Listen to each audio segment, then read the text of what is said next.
Today we're talking about a new addition to the blossoming industry of asteroid mining. That and other space news right now on Spacing Out.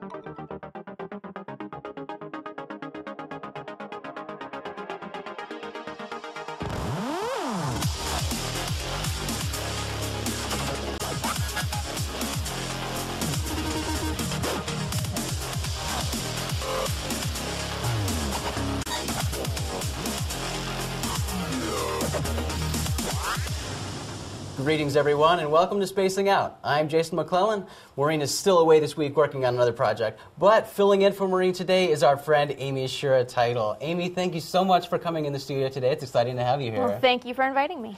Many of you probably remember Amy's been on the show before. We had her as a guest, and Amy is a space writer specializing in spaceflight history. Mm-hmm. And you've written for a number of outlets, and who are you currently writing for? Currently Discovery News, Motherboard, America Space, Device, and my own blog, Vintage Space. I don't know how you keep track of all that. Yeah, me neither. That's awesome. All right, well, let's talk about what's been in the news. The World Economic Forum recently identified the discovery of extraterrestrial life as an emerging concern. According to the forum's website, for over 40 years, the mission of the World Economic Forum, committed to improving the state of the world, has driven the design and development of the annual meeting program. The annual meeting remains the foremost creative force for engaging leaders in collaborative activities focused on shaping the global, regional, and industry agendas. For the Forum's Global Risk Report for 2013, the Forum collaborated with the journal Nature and identified 5 X factors, which they define as serious issues grounded in the latest scientific findings, but somewhat remote from what are generally seen as immediate concerns. These X factors are runaway climate change, significant cognitive enhancement, rogue deployment of geoengineering, cost of living longer, and the discovery of alien life. As the Voice of Russia reports, experts from the Forum contend that, given the pace of space exploration, it is increasingly conceivable that we may discover the existence of alien life or other planets that could support human life. In 10 years' time, we may have evidence not only that Earth is not unique, but also that life exists elsewhere in the universe. The Forum points out these X factors to encourage global leaders to reflect on what countries or companies should be doing to anticipate them. In other news, a proposed hypersonic suborbital space plane could take people from Europe to Australia in 90 minutes. This 50-passenger spaceliner is a concept by the German Aerospace Center. According to Space.com, the current concept includes a rocket booster stage for launch and a separate orbiter stage to carry passengers halfway around the world without ever making it to space. As Discovery News reports, project planners want to utilize proven rocket technology, which will enable Spaceliner to fly sooner rather than later. Current plans call for the use of liquid oxygen and hydrogen rocket propellants so that the rocket engines leave only water vapor and hydrogen in the atmosphere. The company faces many challenges, though, including finding the right shape for the craft. Discovery News explains that, before moving forward, researchers first must finalize a design shape capable of surviving the intense heat created by gliding at hypersonic speeds through the upper atmosphere. The company hopes to attract funding in 10 years and projects full operations could begin in 2050. Back in April 2012, Planetary Resources announced its plan to mine asteroids for resources. Now, another private space company is entering the asteroid mining business. On Tuesday, January 22nd, Deep Space Industries announced its plan to launch a fleet of small spacecraft to near-Earth asteroids for the purpose of mining resources. Wired.com explains that DSI's plan calls for the creation of a fleet of prospecting spacecraft called Fireflies that will travel to asteroids in Earth's vicinity on journeys of 2 to 6 months. These will be used to collect data about asteroids to determine the best asteroids for mining. The company hopes to launch the first Firefly in 2015. Space.com reports that the Firefly fleet will pave the way for a larger class of spacecraft called Dragonfly that will bring asteroid samples back to Earth during missions that last 2 to 4 years.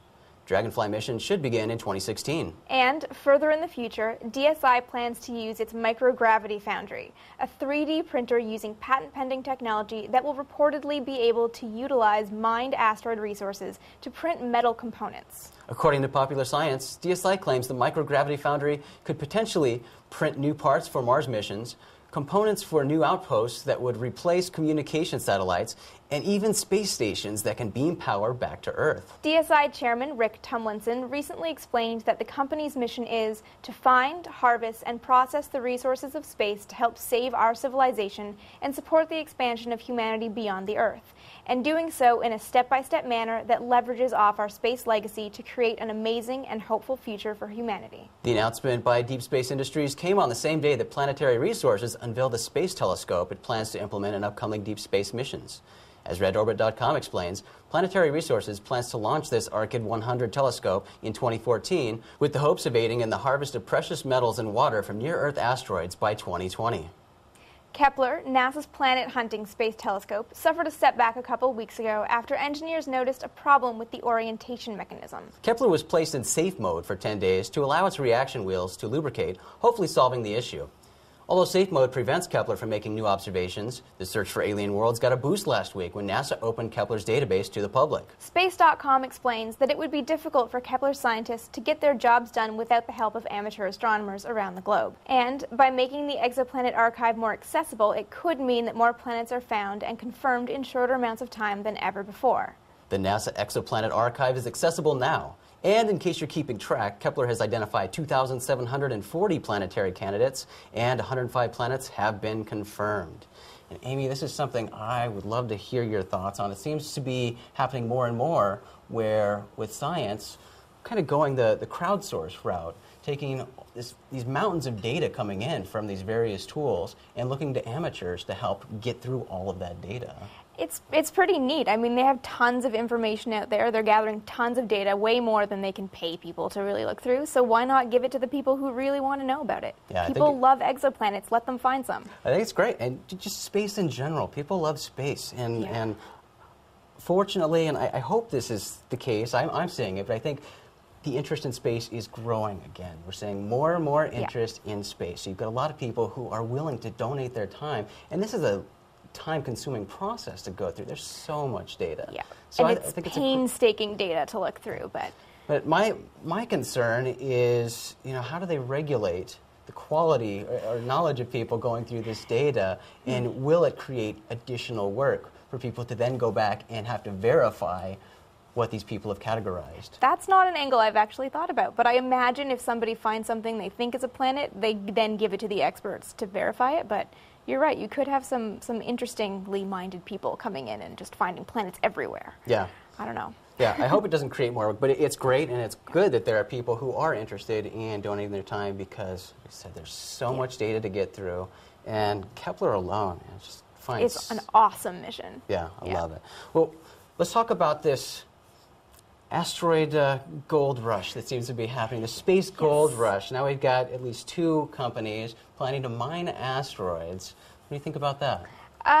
Interesting and very problematic. I mean, you're talking about a body that's moving tens of thousands of miles an hour and hitting it with a smaller thing moving tens of thousands of miles an hour, and coordinating those international efforts and figuring out who owns what from where and how to make it all work. I think it's good in theory, but then there's also the question, of course, of is the cost of the mission going to, pay back on itself in what we get back? Right. You bring up a good point. I think the ownership issues are going to be interesting to see, and the funding. I know that Planetary Resources has a lot of big money people behind that company. And thank goodness for billionaires who like space, because that's really helping the private space industry and exploration in general. But something I have to point out with these asteroid mining companies, at least in their plans, is in addition to the resources they plan to extract and the money that could be made off of those potentially, they have additional goals that would assist in further space exploration. Both of these companies have plans to have sort of space gas stations where they could use the resources off these asteroids to have these space gas stations where other spacecraft could come, refuel, and go further into space. Yeah, which is an interesting idea. And logistically, it sounds like a nightmare. Where do you pick the asteroid to make the gas station in space? But it'll be interesting to see all of this unfold, see if it happens. I think it's interesting. But, well, that is what is in the news for today. Earlier today, I got a chance to sit down with Ben Hansen, star of Sci-Fi Channel's Fact or Faked, to talk with him about our upcoming UFO Congress and the Skywatch that he's going to be leading. So Ben, for a couple weeks now, Maureen and I have been telling our audience about, well, of course, the International UFO Congress and the fact that you're going to be there. But in addition to you speaking at the Congress, you're also going to be doing this really cool Skywatch. And I'd love for you to tell us a little more about what we can expect from that.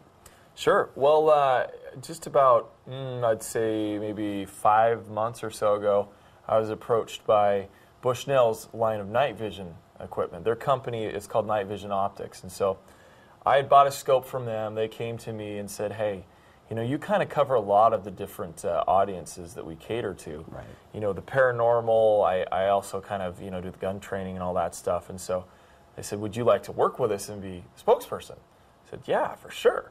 So I started selling their equipment. They came to a couple of our Skywatches. And what we're going to do is set up sort of an interactive booth, okay, within the vendor hall. So our plan is to get kind of like a tent, black it out, bring several of our scopes for people to try out so they can go in there. They'll be able to actually use them without, you know, having the bright lights of the vendor hall. Right.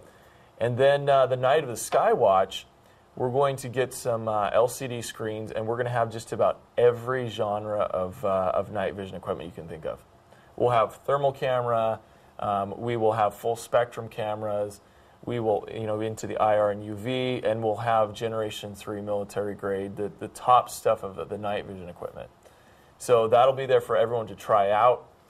I hope to bring some scopes if people, you know, want to bring a little cash. Research this before. I mean, they're not cheap. We plan on probably coming with about $30,000 to $50,000 worth of equipment. Holy cow. So in addition to you, they're going to be there with representatives, additional representatives too, right? Yes. We'll have at least one, possibly two, okay, with Bushnell that will be there in the vendor hall. They'll be kind of in and out, and then later they'll be at the Skywatch with me to help run things, keep an eye on the equipment so that we can teach people how to use it. And you know, hopefully we'll catch something. I mean, the last time I did this, I recorded something up in Utah that was pretty crazy, and I still don't know what it was. That's awesome. This sounds great. It sounds like a lot of fun toys to play with, expensive toys. So it's going to be great to have people there. And for the educational aspect, too, teaching people how to use this stuff and showing them the type of stuff that is out there. It is, you know, because when I started doing this and I would go to Skywatches, what my question was, well, okay, you can maybe see something with binoculars or a telescope. If you have a night vision scope, you might be able to catch something, but how do you then record it and share it with others? Right. And so what I'm trying to work with them is developing even better techniques. Right now we do have camera adapters. So if you have a DSLR camera, you want to slap that onto your lens, you've got a Sony Handycam to film in HD. We've got all of these options so that when you buy the scope, you can actually take it and then come back with the evidence to share with others. That's awesome. Well, it sounds like a lot of fun. And to find out more, remember, go to UFOcongress.com, has all the information. And the Skywatch is going to be on Friday, the night of Friday, March 1st. So you don't want to miss that. Thanks a lot, Ben. You're welcome. We'll see you there. Be sure to visit openminds.tv for all the latest news. We always look forward to your feedback. So make sure to leave your comments below the video on YouTube. And you can always email us at contact@openminds.tv. I certainly want to thank my guest co-host, Amy Shiratitle, for filling in for Maureen today. Amy, thank you so much. And where can people go to read all of the wonderful things you write? AmyShiratitle.com is my website. My blog is up there, and links to pretty much everything I do is usually up there. So all right, good way to find fantastic. me. We'll make sure to put a link to that in the description of the video. And if you enjoy Spacing Out, make sure to subscribe to our channel. That way you'll be the first to know when we publish a new episode. But that's all for this episode of Spacing Out. Thanks for watching. I'm Amy Shiratitle. And I'm Jason McClellan. We will see you in the future.